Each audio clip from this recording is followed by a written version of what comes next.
Sonia. Alors aujourd'hui, je vous retrouve pour une toute nouvelle vidéo. Aujourd'hui, je vous retrouve pour une vidéo review. Dans cette vidéo-ci, j'ai décidé de vous parler de The Heir de Kiera Cass, qui est le 4e tome de la série La Sélection, qui est paru tout récemment en français en France et qui paraîtra aussi en français au Québec le 21 mai prochain.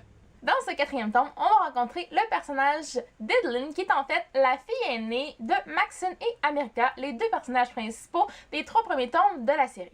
Ce tome-ci va prendre place 20 ans après la fin du 3e tome de la série et ça va être très intéressant de découvrir un tout nouveau personnage parce qu'on va voir surtout que l'univers a pas si changé que ça finalement.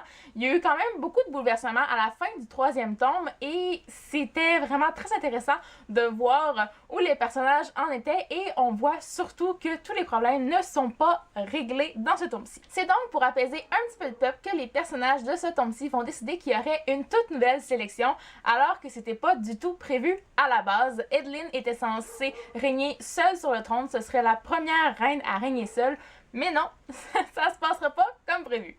Alors, ce que j'en ai pensé de ce tome-là, tout d'abord, je dois vous dire que j'ai mis une note de 4.5 sur 5 sur Goodreads. J'ai adoré ce livre-là. C'est sûr que, comme les autres tomes, il n'est pas parfait. Il y a quand même quelques défauts dont je vais vous parler un petit peu plus tard. Mais sinon, c'est vraiment un roman qui... C'est vraiment un roman qui vous fait sentir bien. Je sais pas comment l'exprimer autrement, mais j'avais toujours le sourire dans le visage durant le temps que je lisais ce livre-là, durant les à peu près 2-3 jours que ça m'a pris pour le lire.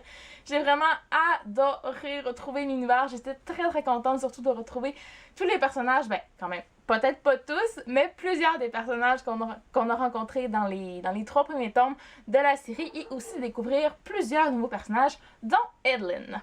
Alors, cette Edlyn, c'est vraiment tout un personnage. Vraiment, là, c'est un personnage hors du commun. Je suis certaine que ce ne sera pas un personnage qui va faire l'unanimité parce que je crois qu'il va créer beaucoup de controverses dans la série parce que c'est un personnage qu'on peut très facilement aimer et détester aussi. Je dois dire que même après avoir lu ce tome-ci, je sais pas encore sur quel pied danser avec elle. Il y a quelques éléments chez elle que j'ai bien aimés, mais je dois dire que certains aspects de sa personnalité, ça me rejoignait vraiment, mais vraiment pas. Et je l'ai détesté à certains moments. Je vous ai écrit aussi dans ma chronique écrite que vous retrouvez en barre d'infos, bien évidemment, que c'était un personnage tout de même assez égoïste.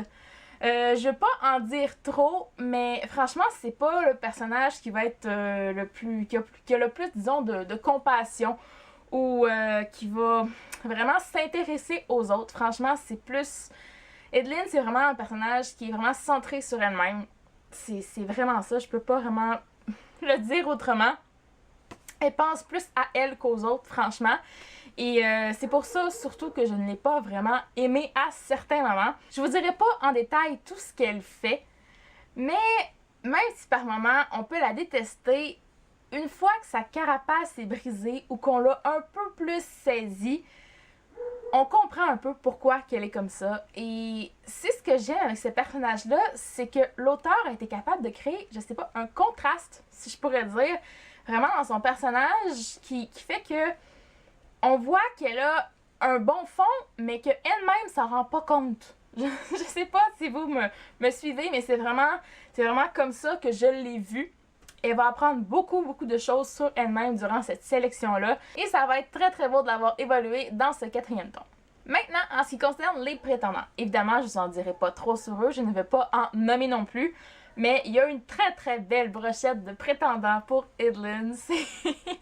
Il y en a vraiment de toutes les sortes. Il y en a pour tous les goûts, en fait. Et au départ, même si Edlyn voulait vraiment pas qu'il y ait une nouvelle sélection, elle va se laisser prendre au jeu tout de même un petit peu, surtout vers la fin, je dirais. Elle va se rendre compte que il faut s'ouvrir aux autres à un moment donné et il va y avoir vraiment plusieurs personnes qui vont ressortir du lot, évidemment, il peut pas y en avoir qu'un seul. Et même à la fin de ce tome-ci, ce que j'ai trouvé quand même assez intéressant, c'est qu'on ne sait pas du tout vers qui elle va pencher. Je dirais qu'il y a au moins, combien? Peut-être 4-5 prétendants en liste, c'est pas juste 2 ou 3 là, c'est vraiment plus que ça. Donc j'étais assez étonnée, mais c'est vraiment super amusant. J'ai hâte d'avoir le prochain tome, mais le prochain et dernier tome en fait, pour savoir ce qui va arriver à Edelyn et qui elle va choisir. Évidemment, j'ai ma petite préférence. Il y a certaines choses qu'on a vu venir aussi avec certains personnages qui étaient... C'était écrit dans le ciel que ça allait arriver, qu'il allait avoir quelque chose avec certains personnages, ben, entre Edelyn et un certain personnage. Je vais dire ça comme ça, je ne dirai pas qui. Ça, c'est vraiment à vous de découvrir, c'est vraiment la surprise avec ce tome-ci. C'est sûr que je déplore encore une fois que l'aspect dystopique soit pas très développé dans ce tome-ci, mais je me suis dit, Kiera Cass, lors du premier tome, a pris une décision. Elle a pris la décision de ne pas développer vraiment l'aspect extérieur, l'aspect politique surtout, et c'est son choix et je le respecte. C'est sûr que ce serait bien qu'elle puisse se développer, mais j'avais pas trop d'espoir et on se concentrera en plus sur ce qui se passe dans le palais qu'à l'extérieur du palais. Et finalement, la fin de ce tome-ci, je dirais que je l'avais vu venir, oui puis non, mais c'est vraiment une fin qui est faite pour qu'on s'accroche à cette série-là et qu'on veuille absolument la suite.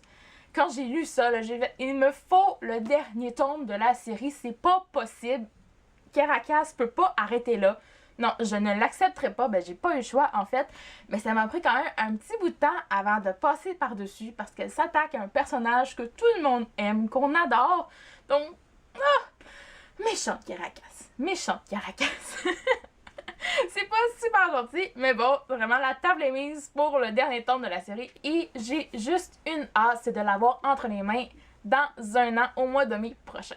Et bien voilà, c'est ce qui conclut ma vidéo aujourd'hui. J'espère que vous avez apprécié. Dites-moi en commentaire si vous avez lu The Heir ou L'Héritière en français paru chez la collection R, bien évidemment. Dites-moi ce que vous en avez pensé, si vous l'avez lu, si vous avez hâte de le lire. Je veux vos réflexions, surtout sur Edelyn en fait, parce que c'est un personnage qui va faire beaucoup jaser, je le répète encore une fois. Donc voilà, en attendant la prochaine vidéo, moi je vous dis à la prochaine et bonne lecture!